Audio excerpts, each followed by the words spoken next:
Hola, bienvenidos una vez más al Cuentacuentos de Sfarad.es.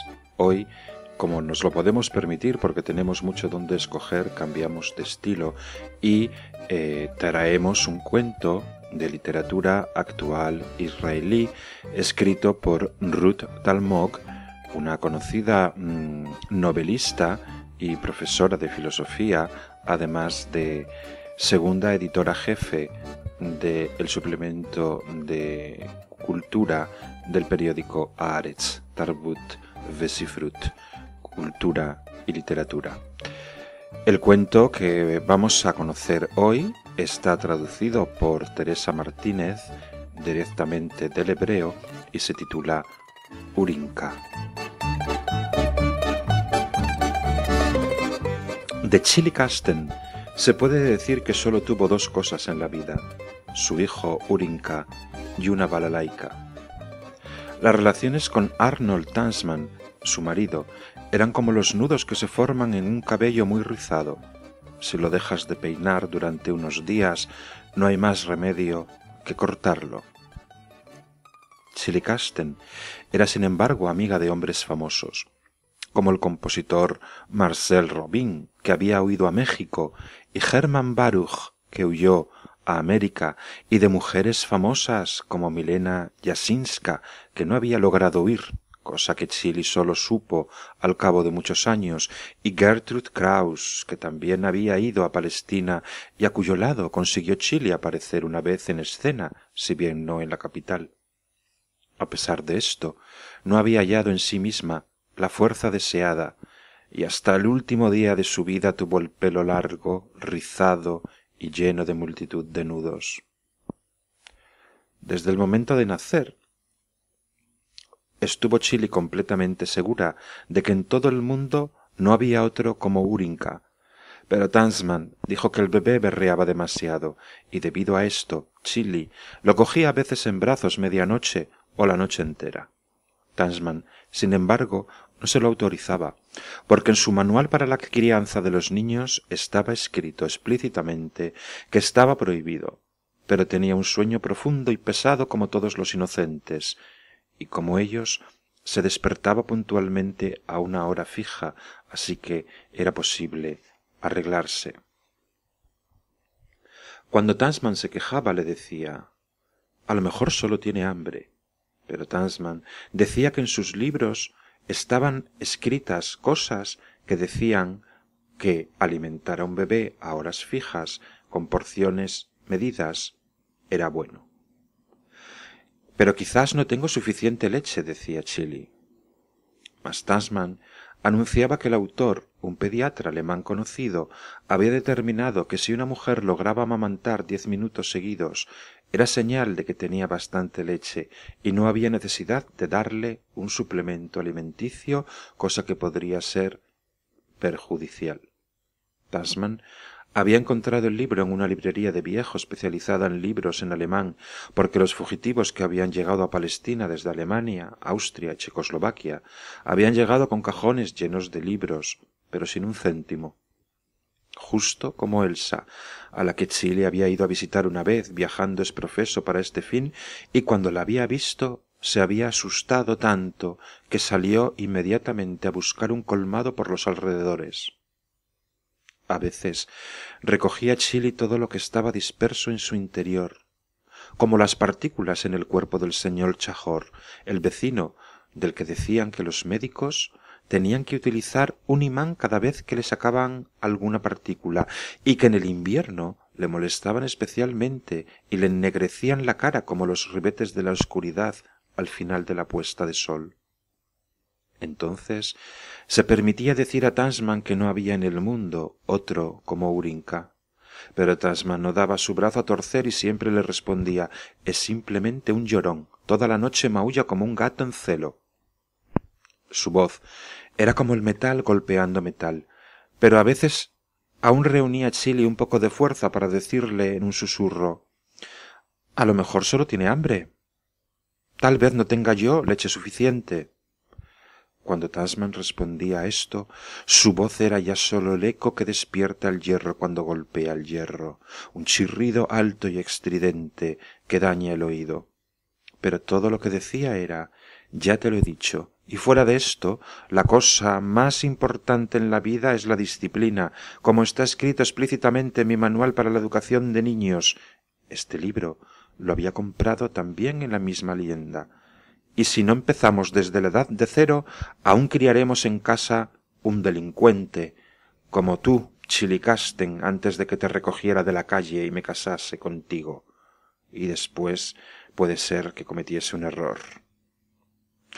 Chili no tomaba en serio esto. Para Tansman casi todos eran delincuentes, y en especial si tocaban o cantaban en la calle, incluso en un café, como ella había hecho antes. Por supuesto, también a él se la consideraba una delincuente, y la prueba era que Dios le había castigado y le había quitado un hijo. No es verdad, decía Chili en un susurro. La gente ya se ha olvidado de esa voz tan fuerte y clara que tenía en tiempos. El niño estaba tísico. Pero Tansman gritó: ¿y quién le ha dado la tuberculosis? ¿No fue Dios? Por eso, cuando Chili fue a Jerusalén a visitar a Elsa, no se lo dijo. Le dijo que iba a comprar cuerdas nuevas para su balalaika, y Tansman no podía oponerse a esto, porque en el contrato que habían redactado en casa del notario, el doctor Wichelsbaum, había un apartado dedicado explícitamente al asunto de la balalaika, y Tansman era un hombre de honor, y su palabra era palabra, como solía decir. Y después de todo, había sido Tansman quien insistió en lo de la firma del contrato. Chili era una mujer pequeñita, con una cara redonda y plana de esquimal. Tenía la piel tensa, fina y rosada como un melocotón, pero como era tan delgada como el mosquitero de tul que defendía a Úrinca de moscas y mosquitos, se podía percibir de cerca el entretejido de frágiles hilillos azulados que había debajo. Tenía una nariz dulce y rojiza como una cereza madura, y sus brillantes ojos azules de porcelana despedían luz. Era mujer alegre por naturaleza, y no era maravilla que le gustase la música más que todo. Cuando Tansman no estaba en casa, dejaba al bebé en la alfombra de la habitación grande y ponía disco tras disco en su gramófono hasta que le dolía la mano de dar vueltas a la manivela. Después del nacimiento de Úrinca, engordó mucho, y como su andar era rápido y apresurado, parecía una pelota rodando, y era evidente que no podría volver a subir a un escenario para bailar. Pero esto carecía de por completo de importancia. En primer lugar, porque ella era, sobre todo, cantante, y en segundo lugar, porque de todas formas en su contrato con Tansman había un párrafo relativo a esto. Al principio, Tansman le llamaba todavía Chili como todos los amigos. Después y durante todos los años la llamó Cecilia, y cuando ellos lo oían le daba vergüenza. Tansman no era especialmente alto, pero cuando estaba junto a Chili parecía un árbol joven, de los que se plantan a la entrada de los patios y que tienen el tronco liso y el jardinero les poda el follaje en forma de bola o de caja. Y esto era debido a su cabello, que crecía abundantemente hacia arriba y hacia los lados en mechas lisas y desbordantes y sin raya. Cuando por la noche se olvidaba de ponerse la redecilla negra, su pelo se disparaba como alfileres en un acerico. Tansman, en vez de mejillas, tenía huecos y grietas de sombra desde que las miraba al mundo sin compasión. Su afilado rostro expresaba una especie de oposición perpetua, y los labios rojos que se hinchaban bajo su delgado bigote como dibujado con carbón estaban en tal contradicción con su rostro flaco que presentaban en él un signo de interrogación. Al principio Chili le llamaba Foxy mío. Pero no sólo porque te pareces un poco un zorro, explicó, sino porque no lograste cazar a la gansita tonta. Pero enseguida retrocedió. En realidad no te pega demasiado porque no la desgarraste. Todavía no del todo, dijo Tansman riendo. Y a pesar de todo, durante mucho tiempo lo llamó Foxy, porque se llamaba igual que un amigo suyo, Arnold, el primo de Stefan, que ahora vivía en Haifa, en el Carmel, y al revés que otro amigo suyo, Leo, del que ella había estado enamorada en tiempos hasta más arriba de las orejas. No le habían abandonado las musas. ¡Ay, Leo! Se había casado con una mujer hermosísima y tan majestuosa. Todos sus elegantes sombreros, todos aquellos maravillosos vestidos de seda, se los había traído a Tel Aviv. El corazón de Chili lloró y estuvo roto durante mucho tiempo, de hecho, hasta que le naciera su hijo Urinka. La mujer de Leo se sentaba en el café de la playa en el que Chili cantaba y tocaba justamente por las tardes en las que Tansman iba a jugar al ajedrez, y durante todo el tiempo que estaba en el pequeño escenario no apartaba los ojos de aquella mujer y cantaba las tristes canciones de amor gitano. Tal vez fuese este el motivo por el cual accedió en resumidas cuentas a firmar el contrato.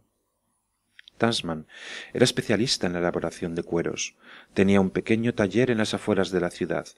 Todas las mañanas iba al trabajo en bicicleta y cuando Chili se quedaba sola, daba de comer a Urinka cada vez que lloraba.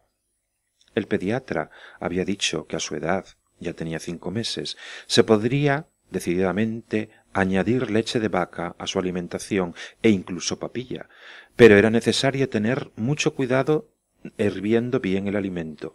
Tal vez por esto lloraba el niño por las noches. Un día regresó Tansman de improviso a una hora temprana, al parecer porque le dolía la cabeza. Sufría mucho de migrañas. Tansman encontró a Chili sentada en un sillón del cuarto grande con Urinka en el regazo. Vio cómo le daba de comer con una cucharilla un líquido blanco, espeso.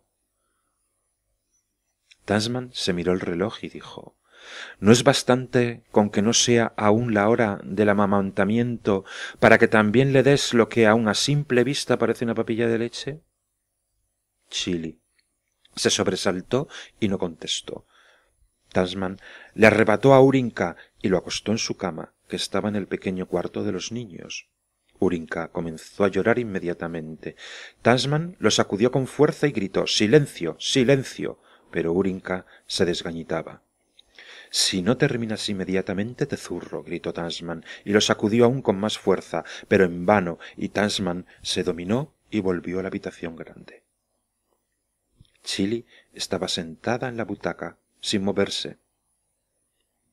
«Mira lo que estás haciendo. ¡Un delincuente!», dijo Tansman, inclinándose ante ella. Una fea mancha azul apareció súbitamente en la mejilla izquierda de Chili.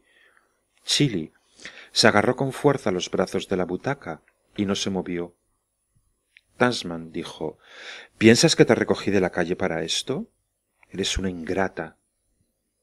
Tansman volvió a inclinarse y la mancha azul de la mejilla izquierda de Chili se hizo todavía más fea. Tansman se fue a duchar. Era un día muy caluroso. A lo mejor por eso tenía migraña, y hedía todo él a sudor y a piel de animal. El ruido del agua corriente acalló casi el llanto del bebé.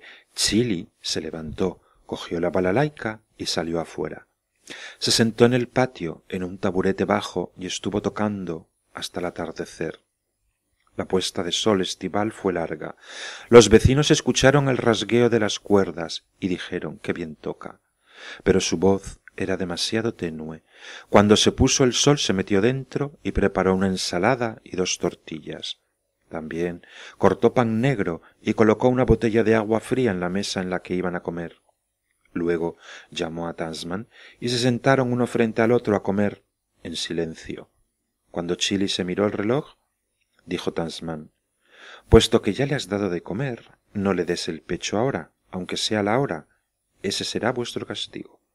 Cuando pronunció el final de la frase, se dibujó en su rostro una sonrisa burlona. Por descontado que también aquella noche cogió Chili a Urinka en brazos. Tenía los pechos hinchados y las gotas de leche se le coagulaban en los orificios de los pezones, pero aunque escuchaba roncar a Tansman, no se atrevió a darle de mamar. Cuando el amargo dolor cedía unos instantes, se quedaba dormida, pero la mayor parte del tiempo estaba sumida en pensamientos que erraban en su alma como perdidos en un desierto. Pensó, por ejemplo, que se había vendido a sí misma como aquel hermano de Jacob, ¿cómo se llamaba?, que se vendió por una simple sopa. También pensó en el significado de las mentiras. Pero este asunto no le parecía tan grave. Era actriz y cantante y estaba acostumbrada a esto. Todo el mundo es un escenario, pensó, y representamos. ¿Y qué? No es tan grave. No, pero otro asunto la molestaba. Lo que obligaba a los hombres a transformar el mundo en escenario. Pues bueno, se dijo, no me sirve de nada. Una angustia saturada de desprecio la inundó casi y se puso a rezar por Urinca para que fuese libre como un pájaro.